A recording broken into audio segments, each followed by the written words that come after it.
Xavier, and she's Emily, and we are medical social workers with Home Nursing Foundation. Our sharing sessions for today is managing behaviors of persons with dementia. We will help you understand the cause of difficult behavior, how to manage them, and reduce your stress level. Many of you have read about dementia online, since information is readily available there. We know that persons with dementia show signs and symptoms such as memory loss, confusion with time and place, misplacing things, and also in a change in mood or behavior. However, if your loved ones are displaying these signs and symptoms, it does not mean that your loved ones have dementia. Please see a doctor for a proper diagnosis if the symptom persists or it is affecting your daily life. Sometimes I do experience some of these symptoms, but I certainly do not have dementia. So what is dementia specifically? So dementia is not a normal process of aging. The individuals will have significant impairment in intellectual functioning, which interferes with their normal activities, such as relationship and even losing their ability to solve problems and control their emotions. For some of you who are caregivers, you will know that behavior of persons with dementia could be challenging to deal with because you do not understand them. So today, we'll be sharing two common behavioral issues you may face and how can you overcome this issue. So, scene one, and action. I lost my key. The maid stolen it from me again. Here you go. This is a common scenario that could happen when you're caring for a person with dementia. So what can you do? I lost my key. Hey Emily, come down. You lost your keys? I lost my key. The maid has stolen it from me again. Alright, so when is the last time you saw your key? I don't know. The maid has stolen it from me again. Okay, no worries. Let us ask the maid and we will find your keys together, alright? Maria, do you take Emily's key? No, sir, I did not take Emily's key. I saw you taking it, Maria. Okay, calm down, Emily. Shall we look for the key together? Maybe it's lying somewhere around in the house, okay?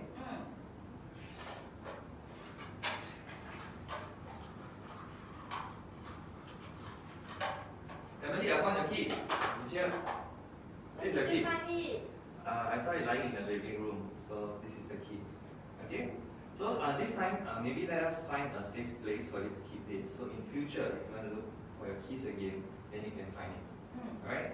Okay. So where do you want to keep it? Keep it here? Okay. And good job. And cut. So this is a common issue that could happen when caring for persons with dementia. Now, Emily, could you identify some of the techniques used during our interaction process? Sure. So there are three useful techniques. Namely, you reassure the persons with dementia that you will help them when they are in distress.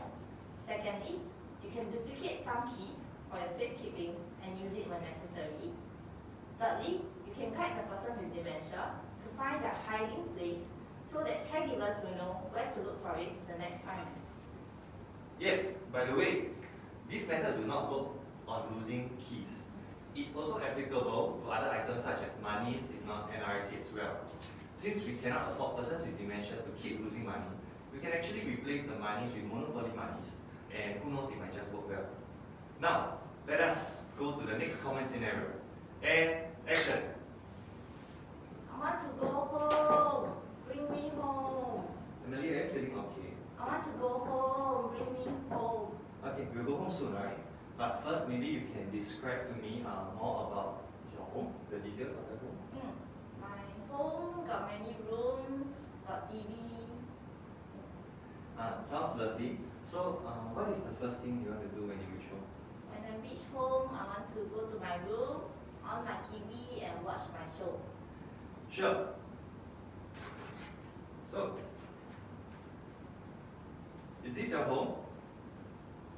Yeah, this is my home. Yes. See, this is also Uncle James. He's very fat.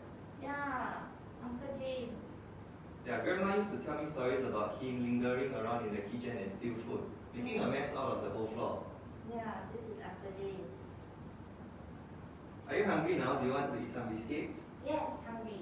Okay, here you go.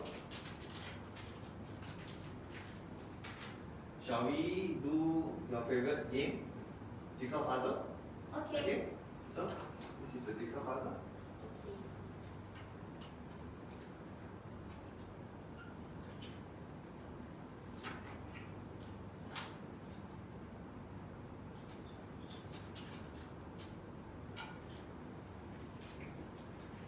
Okay, and cut. So what just happened? Emily wants to go home, but she's already home. Such situation can be distressing for caregivers when their loved ones repeatedly ask them the questions of going home. So Emily, could you share with me some of the techniques used during that scenario? Sure. So some of the techniques used are, you can avoid reasoning or explanation that they are already at home. A person with dementia may want to go home, arising from feelings of anxiety or insecurity.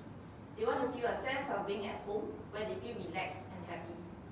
Next, you reassure and provide comfort to validate their needs. Reassuring by agreeing with them that they will go home later. By doing so, this might help to reduce their anxiety and agitation level as you think through your next step, which is to redirect and distract. You can casually shift their attention to another activity that is part of their daily routine or an activity that she enjoys, just like the jigsaw puzzle we saw just now, to distract them from the intention of going home. Thanks for the elaboration, Emily. These 3 points may be useful to help you manage persons with dementia. However, there might be times that they refuse to let go of the idea of going home, no matter how much we try to convince and redirect them. So, what can we do about it? So if that happens, you might want to bring them out physically for a car ride or a short stroll, or reenact the actions of going home. As such, the actions can bring relief and comfort to them, which indirectly ease their anxiety. You can also take this opportunity to experiment how long it takes them to go home, or you may suggest stopping by for an ice cream or grocery store to repeat the step number 3, which is the same technique used to distract and redirect them again. Do keep in mind that our tips may or may not work, differs from person to person, and may work for the first time but not for the second.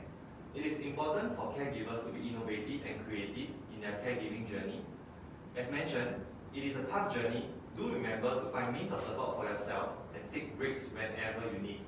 If you can no longer hold your irritation or frustration, make an excuse to leave the room for a while and come back later.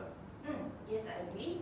So the journey of caregiving could be challenging and stressful, which could eventually lead to burnout. Join us on a Facebook live streaming next week, where we will be sharing how to manage caregiver burnout, as well as the services available to support caregiver in their caregiving journey for their loved ones. Thank you for joining us today and see you next week. See you next week. Bye-bye.